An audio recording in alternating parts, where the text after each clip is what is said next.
దుఃఖించు వారితో దుఃఖించాలి. దుఃఖించు వారి దగ్గరికి వెళ్ళి నేను ఏదో పాటలు పాడతాను అని అంటే ఇది అసహ్యంగా ఉంటుంది అనే విషయాన్ని నేను జ్ఞాపకం చేస్తున్నాను.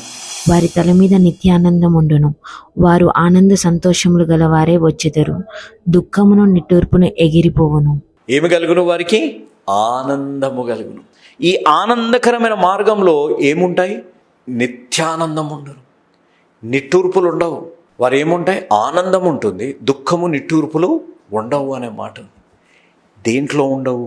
దుఃఖము నిట్టూర్పు రాజమార్గంలో ఉంటావు. నువ్వు పరిశుద్ధంగా జీవించు, హాని ఉండదు. నువ్వు పరిశుద్ధంగా జీవించు, దేవుడు తిరిగి తీసుకొచ్చి నీ జీవితాలు ఆనందిస్తారు.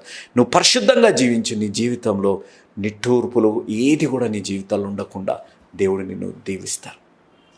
ఈ సంతోషకరమైన మార్గంలో దేవుడు నిన్ను నడిపించాలని ఆశ కలిగి ఉన్నారు. కానీ మన జీవితాల్లో సంతోషం ఎక్కడుంది మీరు చెప్పండి ఈరోజు?